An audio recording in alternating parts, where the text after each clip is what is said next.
Hello friends, आज हम order 16 का रेस्ट पार्ट रूल 12 से लेकर के रूल 21 तक के बारे में बात करेंगे।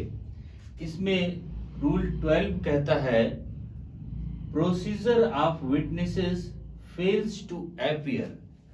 यदि साक्षी उपसंजात होने में असफल रहता है तब प्रक्रिया क्या होगी।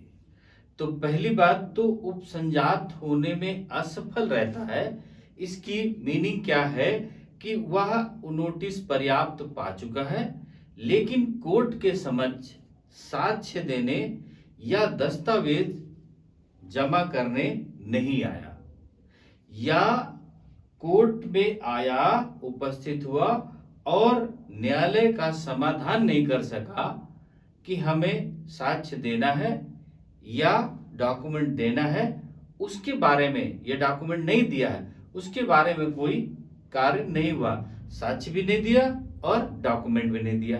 तो इसमें कहा जाता है कि कोर्ट में जो समन है, कोर्ट में जो साक्षी है, उसने कोर्ट में अपनी कार्य नहीं किया। तो जब ऐसा हो जाएगा तब क्या करेगा कोर्ट, उस पर क्या कर सकता गवाह पर। तो पहली बात तो उस पर 500 रुपया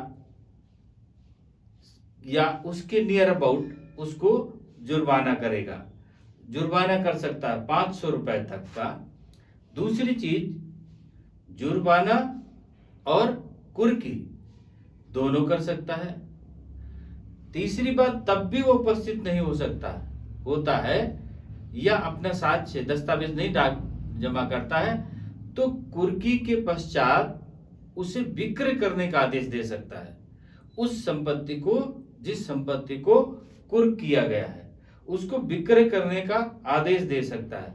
लेकिन अगर वह कुर्की का आदेश जारी हुआ और कोर्ट में पर्याप्त कारण बता करके उपस्थित हो जाता है और जो जुर्माना उस पर लगाया गया उसे जमा कर देता है, तो कोर्ट उसके कुर्की का आदेश रोक देगी और उससे जो साक्ष्य की प्रक्रिया है, अगर साक्ष्य है तो वो लेगा, अगर दस्तावेज है तो उसको वो जमा करा लेगा। ये इसका रूल 12 कहता है। अब रूल 13 कहता है मोड ऑफ अटैचमेंट। रूल 13 इसका कहता है कि कुर्की करने का ढंग। रूल 13 कहता है कि कुर्की करने का ढंग क्या होगा, अटैचमेंट करने का ढंग क्या होगा। तो जैसे पहले कुर्की करने के जो ऋण वसूली करते हैं, जो किसी का ऋण है, जो ब्याज है, जो मूलधन है और ब्याज है, उसको वसूलने के लिए जो प्रोसेस करते हैं, वही प्रोसेस, वही प्रक्रिया इसको वसूलने के लिए हम करेंगे। ये रूल इसका 13 कहता है। अब रूल 14 क्या कहता है, कोर्ट में if it's on court summons as witnesses strangers to sue। इसका रूल 14 कहता है कि जो व्यक्ति वाद में पर व्यक्ति है, उन्हें न्यायालय साक्षियों के रूप में स्वप्रेरणा से समन कर सकेगा। रूल 14 कहता है यदि कोई पक्षकार जिसकी गवाही नहीं हुई है, जिस पक्षकार की गवाही नहीं हुई है और न्यायालय चाहता है कि इस व्यक्ति की गवाही हो जाए या इस व्यक्ति से ये डॉक्यूमेंट सबमिट हो जाए ताकि उसमें वाद में पर्याप्त साक्ष्य उपलब्ध हो सके।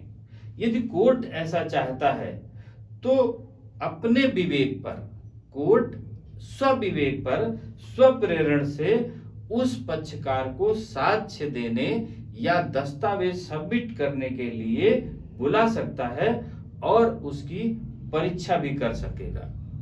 अगर कोई पक्षकार को कोर्ट चाहता है कि उसे बुलाया जाए और बुला करके उसका डॉक्यूमेंट जमा कराया जाए या तो उसका साक्ष्य लिया जाए तो वो बुला सकता है। ये रूल इसका 14 कहता है।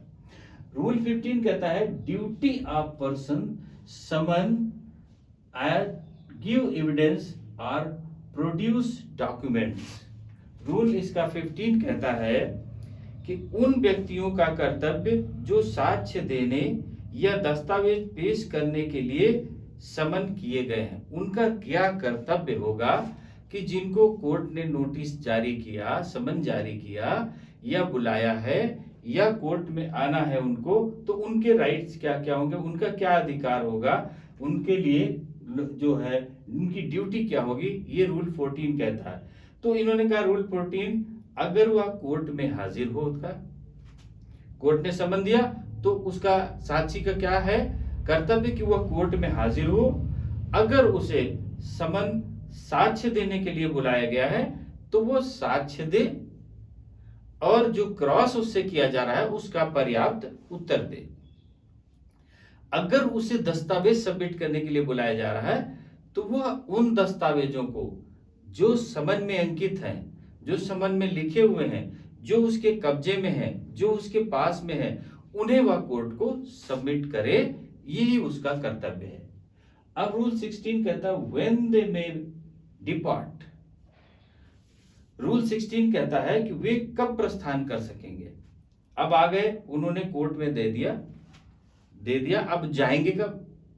तो इन्होंने कहा जब तक कोर्ट आदेश नहीं देता है या जब तक उसकी साक्ष्य या डॉक्यूमेंट देना प्रक्रिया पूर्ण नहीं हो जाती है तब तक वह नहीं जाएगा। और यदि उसे खर्चे नहीं प्राप्त हो जाते हैं, कोर्ट आदेश नहीं देता है, तब तक वह नहीं जाता है। अगर वह, इसमें यह भी बात कह दी रूल 16 में कि अगर वह कोर्ट में हाजिर होता है और अपना दस्तावेज नहीं देता है या वह साक्ष्य नहीं देता है तो कोर्ट उसे कहेगा कि वह प्रतिभूति दे दे, गारंटर दे दे। और अगर वह गारंटर देता है तो उसे यह श्योर हो जाएगा कि अगर वह नहीं उपस्थित होता है तो वह आदेश कर सकेगा कि उसे सिविल कारागार में तब तक निरुद्ध कर दिया जाए जब तक वह ऐसा साक्ष्य देने के लिए समय और तिथि पर उपस्थित नहीं होता या डॉक्यूमेंट सबमिट नहीं करता है, तब तक उसे वह सिविल कारागार में भी निरुद्ध कर सकता है। अब इसका रूल 17 कहता है एप्लीकेशन ऑफ रूल 10 to 13। अब इसमें रूल 17 कहता है कि नियम 10 से नियम 13 तक का लागू होना। अब इसमें रूल 17 कहता है 10 व 13 के सभी नियम लागू होंगे जब कोई व्यक्ति नियम 16 का उल्लंघन विधि पूर्वक करे। अभी हमने रूल 16 के बारे में बताया कि अगर उसका उल्लंघन करता है तो उस पर रूल 10 से लेकर के रूल 13 तक उस पर लागू होंगे। रूल 18 कहता है procedure where witnesses apprehended can not give evidence और प्रोड्यूस डॉक्यूमेंट्स। रूल 18 इसका कहता है कि जहां पकड़ा गया साक्षी साक्ष्य नहीं दे सकता था, दस्तावेज नहीं पेश कर सकता, वहां प्रक्रिया। अब कोर्ट ने वारंट जारी किया, वारंट में अचानक उस व्यक्ति को पकड़ लिया गया और पकड़ करके कोर्ट के समक्ष प्रस्तुत कर दिया गया। अब वह कस्टडी में है तो किसी की कस्टडी में उसका अगर साक्ष्य कराया जाता है तो वो प्रभाव में कराया गया ये कहा जाएगा, और डॉक्यूमेंट्स उसके पास है नहीं, वो लाया नहीं, इसलिए प्रक्रिया क्या होगी कोर्ट की, उसके बारे में रूल 18 कहता है। तो रूल 18 में कहा कि वारंट के अधीन वह गिरफ्तार किया गया है साक्षी और अभिरक्षा में है, उस समय अभिरक्षा में कोर्ट के समक्ष लाया जाता है तो कोर्ट उसको आदेश करेगा कि वह जमानत दे दे और ऐसे समय और ऐसे तिथि पर ऐसे स्थान पर वह अपना साक्ष्य देने के लिए उपस्थित होगा, या डॉक्यूमेंट के लिए अगर है दस्तावेज तो दस्तावेज लेकर के वह उपस्थित होगा और तब उसे जमानत पर रिहा कर दिया जाएगा। और यदि उसके बाद जब उसने गारंटर दे दिया तब अगर उसके बाद नहीं उपस्थित होता है तो कोर्ट ये भी आदेश करेगा कि उसे सिविल कारागार में निरुद्ध कर दिया जाए, ये भी उसको आदेश देगा रूल 18 में। रूल 19 में क्या हुआ, no witnesses to be ordered to attend in person unless reside within certain limits। ये इंपॉर्टेंट बात है रूल 19 की। रूल 19 कहता है जब तक कि कोई साक्षी किन्हीं निश्चित सीमाओं के भीतर का निवासी न हो तब तक स्वयं हाजिर होने के लिए आदिष्ट नहीं किया जाएगा। इसकी कुछ कैटेगरीज बांट दी गई कि वह पर्सनल व्यक्तिगत रूप से हाजिर कैसे होगा। तो अगर उसको स्वयं हाजिर होना है तो अगर उसकी स्थानीय सीमा से भीतर वह रहता है तो उसका 100 किलोमीटर 100 किलोमीटर के अंदर अगर वह है तो उसको उपस्थित होने का आदेश दिया जा सकता है, स्वयं उपस्थित होने का आदेश दिया जा सकता है। अगर वह साधन है तब, और अगर उसका ट्रेन का साधन है, उसको ट्रेन का साधन है वहां से कोर्ट तक पहुंचने का, कोर्ट के करीब पहुंचने का, तो वह 500 किलोमीटर की रेंज में भी रहता है तो उससे वह कोर्ट आदेश दे सकता है कि वह स्वयं उपस्थित हो। और यदि पक्षकार खर्चा बेयर करने को तैयार हो और हवाई जहाज से एयर साधन उसके पास में उपलब्ध हो, उस जगह पर उपलब्ध हो, तो वह कहीं पर भी हो उस देश में, देश के भीतर उसे उपस्थित होने के लिए कोर्ट आदेशित कर सकता है। तो इसमें 3 बातें हो गई। पहली बात क्या, स्थानीय सीमा में है तो डायरेक्ट देगा।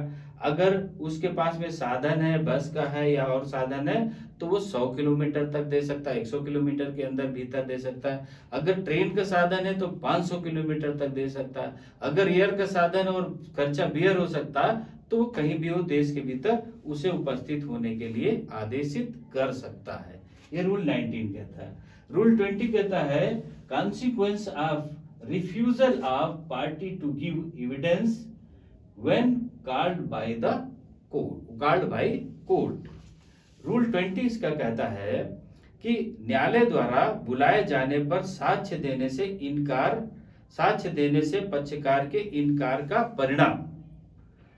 अगर रूल 20 में कहा गया कि साक्षी बुलाए जाने पर साक्ष्य देने या दस्तावेज देने से मना कर सकता है। अगर मना करता है तो क्या करेगा, न्यायालय उसके विरुद्ध निर्णय सुना सकता है।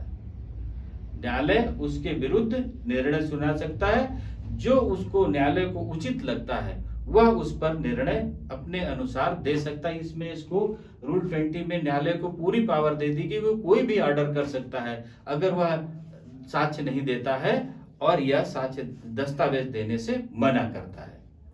अब इसका रूल 18 कहता है, रूल 18 इसका कहता है, रूल 21 कहता है rules to be witnesses to apply party is summoned. Rule 21 कहता है साक्षियों विषयक नियम सम्मिलित पक्षकारों को लागू होंगे। अब अगर कहीं पर भी किसी साक्षी को बुलाया जाना है साक्ष्य देने के लिए या दस्तावेज देने के लिए, तो रूल 21 ऑर्डर 16 का रूल 21 कहता है कि उन सब में जिनको साक्षियों को बुलाया जाना है उन सब में यही रूल लागू होंगे जो ऑर्डर 16 के रूल 1 से लेकर के रूल 21 तक है। यही रूल लागू होंगे जितने में भी साक्षियों को बुलाया जाना होगा। तो अभी ऑर्डर 16 के रूल 12 से रूल 21 तक क्लियर हो गए होंगे। इसके पहले रूल 1 से लेकर के रूल 11 तक बता दिया गया। अब रूल 16 इसके बाद में ऑर्डर 16A हम नेक्स्ट पार्ट में डिस्कस करेंगे। ओके, थैंक यू, जय हिंद।